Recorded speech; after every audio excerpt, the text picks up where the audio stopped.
Mungu ameweka wajibu maalum kwa watoto na wazazi ili kuwe na amani, upendo na baraka. Amina. Maana ya amani ni kuwa unakaa sehemu yenye utulivu bila kubughudhiwa. Sio unakaa sehemu mtu anakubughudhi bila shida yoyote. Wazazi naomba mnisamehe ndio mpointi ya kesho. Kwa mfano mtu mwenye msichana wa kazi amesahau kitu kidogo, sio mpokee, mfanye kama mwanao. Sio unampokea, mfanye kama mwanao. Amina. Wajibu wa watoto naomba mnisikilize, upo kwenu. Wajibu wa watoto unapatikana katika kitabu cha Waefeso 6 mstari wa 1. Naomba mfanye alisomea.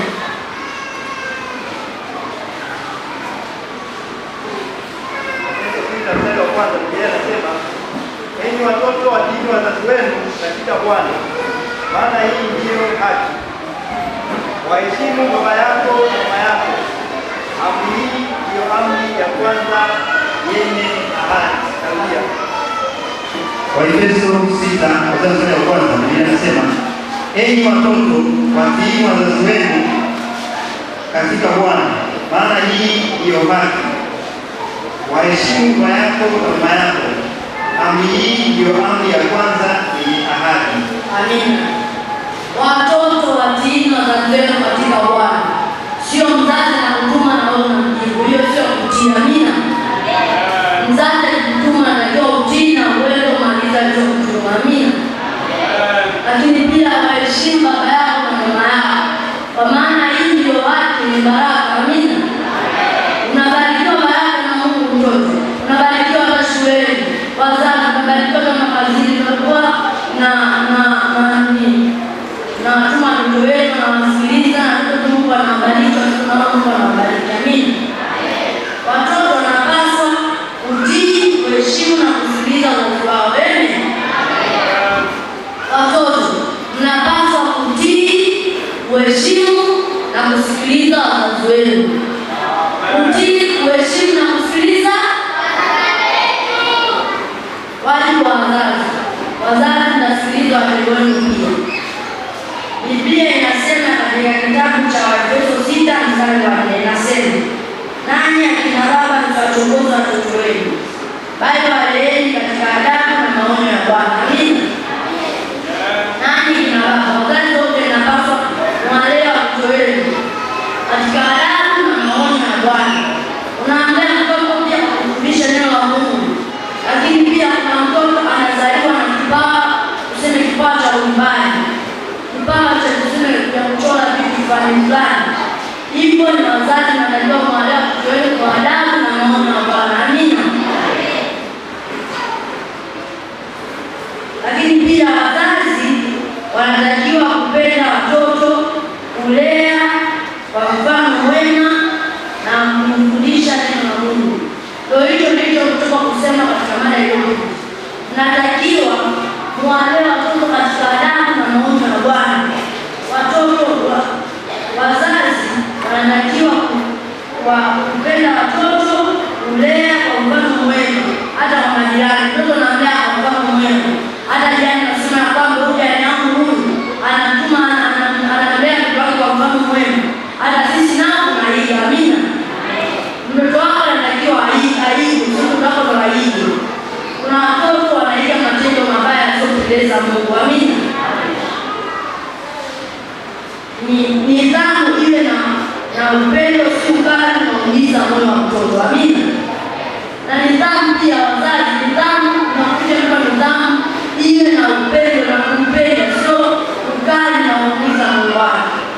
Akifanya kosa mwelekeze kitu taratibu, atafanya naye atajiheshimu na pia atakuwa kumfundisha katika njia iliyo njema. Amina.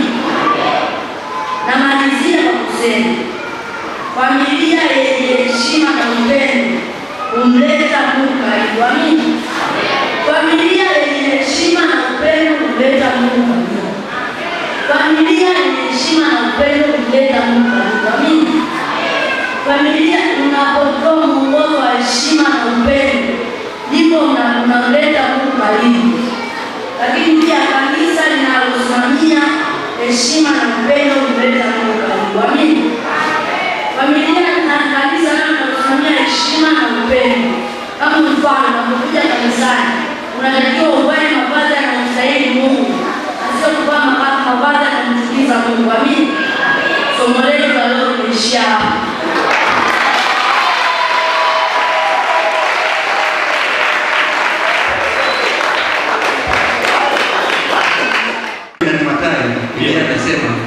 Lakini Yesu akasema, waacheni watoto wadogo waje kwangu, wala msiwazuie, kwa maana walio mfano wa hao ufalme wa mbinguni ni wao. Amina. Bwana asifiwe. Mungu Yesu aliwaheshimu. Nasisitiza aliposema mhubiri wetu. Haleluya. Familia ya heshima na upendo humleta Mungu karibu. Kwa Yesu mwenyewe aliwaheshimu watoto. Ndio maana asema acheni watoto wadogo waje kwangu. Haleluya. Kwa katika maandiko Mungu anaweka thamani kubwa kwa watoto.